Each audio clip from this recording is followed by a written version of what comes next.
The enemy of your enemy is often your friend.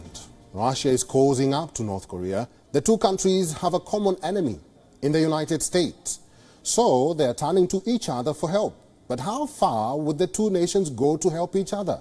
Now, according to U.S. intelligence, Russia is buying rockets and artillery from North Korea. The report does not detail how much weaponry Moscow intends to purchase. But it says Russia intends to buy additional equipment, especially to help with the war in Ukraine. But now Pyongyang says it has never sold weapons to Russia, adding that it has no plans to do so. Instead, accused Washington of spreading rumors. North Korea also asked the United States to stop making such reckless remarks. Any arms sales to Russia by North Korea would be a violation of United Nations resolutions. These resolutions ban Pyongyang from exporting or even importing weapons to other nations. Russia is a member of the United Nations Security Council. Since 2006, it has approved 11 rounds of sanctions against North Korea. But in May, it vetoed a US-led attempt to impose fresh measures against the regime. Not just that.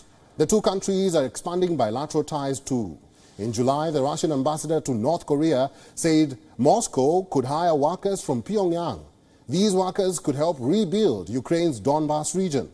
In 2017, the United Nations Security Council passed a resolution. It banned member states from hiring North Korean workers. Foreign workers from North Korea have worked in Russia for years to send money home. At one point, there were around 30,000 North Korean workers in Russia.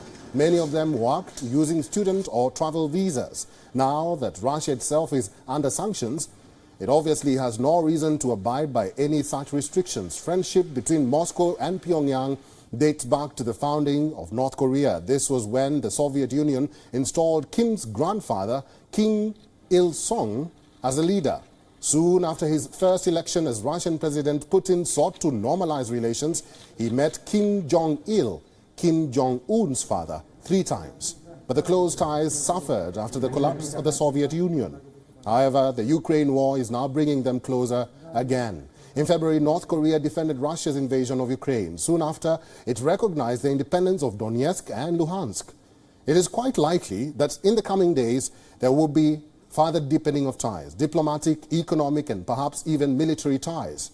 Many believe there is potential for a stronger military partnership between the two, one that can help North Korea with its growing nuclear weapons arsenal.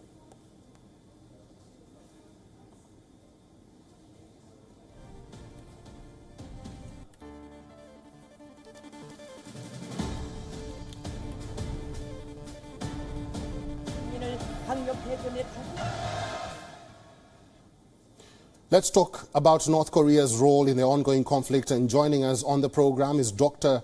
Robert Edwin Kelly, an American political analyst on inter-Korean affairs and associate professor in political science at Pusan National University. Robert, thank you very much for joining us. North Korea has denied, supplying weapons to Russia. How credible are these claims? I actually do think that in this case they are credible. I mean, it is correct that the North Koreans lie about a great deal of things, so we can't really trust them on most issues. But I do in this case think that the North Koreans probably realize that supplying the Russians, who have been really sort of isolated by global sanctions, would be a substantial threat, would actually sort of bring a sort of ratcheting up of sanctions on North Korea itself. Particularly North Korean monies in Russian banks and stuff like that. I do think it's pretty risky for North Korea to help Russia, just as it's risky for China to help Russia. China hasn't helped Russia much. China says a lot of stuff rhetorically, but hasn't actually provided much assistance. So I think it's possible North Korea is helping. North Korea is always desperate for money, definitely, but I think it's unlikely. Robert, there's a new alliance between Putin and Kim. How much of a threat is this to the West? Not that much. The North Koreans have been working with the Russians clandestinely for a while. The North Koreans put their illegal monies from like drug running and smuggling often in Russian banks and in Chinese banks too, but in Russian banks. So the North Koreans and the Russians have been close for a while, but the relationship is very instrumental. The Chinese don't really see a great deal of benefit from a relationship with North Korea. The Cold War is over. The North Koreans aren't going to win a conflict in South Korea.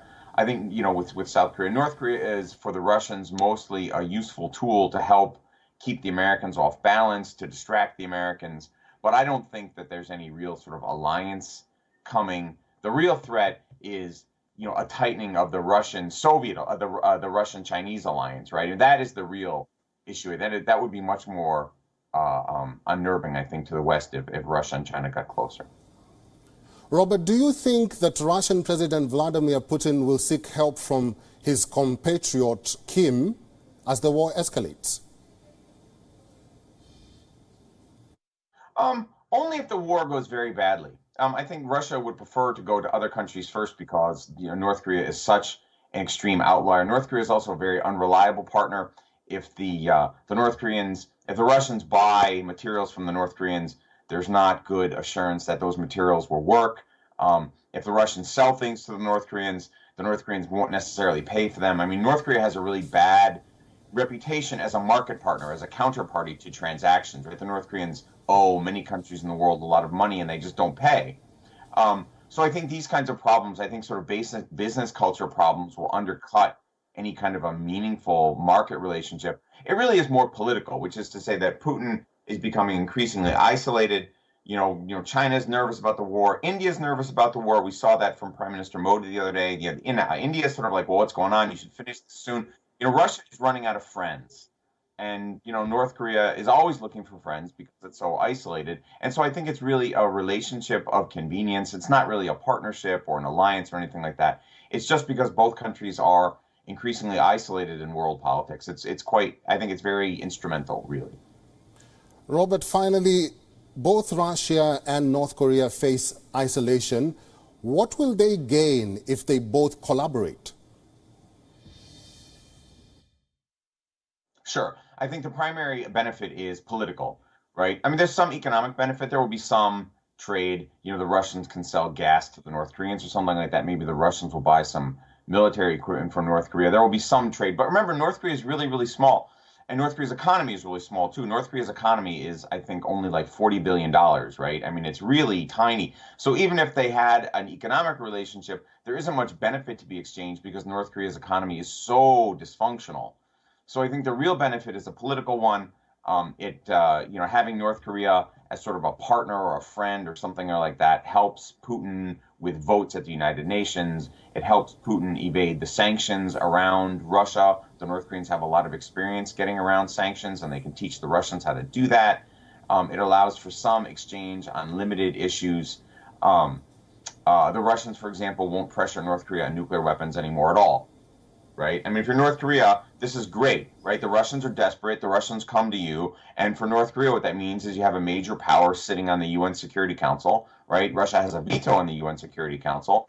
And, the North Koreans want countries like Russia and China to leave them alone regarding nuclear weapons. And this is a great way to get the Russians to agree to the existence of North Korea as a nuclear weapon state. This is something that the Russians traditionally have opposed, right? Like 5-10 years ago, the Russians didn't want North Korea to have nuclear weapons, right? The Russians aren't like liberal or whatever, but the Russians didn't want North Korea to have nuclear weapons. A lot of countries don't want North Korea to have nuclear weapons. But now this is a great chance for the North Koreans to get the Russians to agree in exchange for political support at various international organizations and in the media and stuff like that. But again, the big problem with any kind of a meaningful relationship with North Korea is that it's just so small and so isolated and irrelevant in world politics, right? I think any kind of a talk about a Russian-North Korean relationship really shows you how desperate the Russians are for any friends at all. What's much more important are Russia's relationships with China and India, right? And we know that those are in trouble because we just saw that at the Shanghai Cooperation Organization, the SCO meeting a week or two ago, where both Modi and Xi were asking Putin, like what's going on, finish the war, right? So I'm not too worried about a relationship with North Korea. The bigger issues are China and India.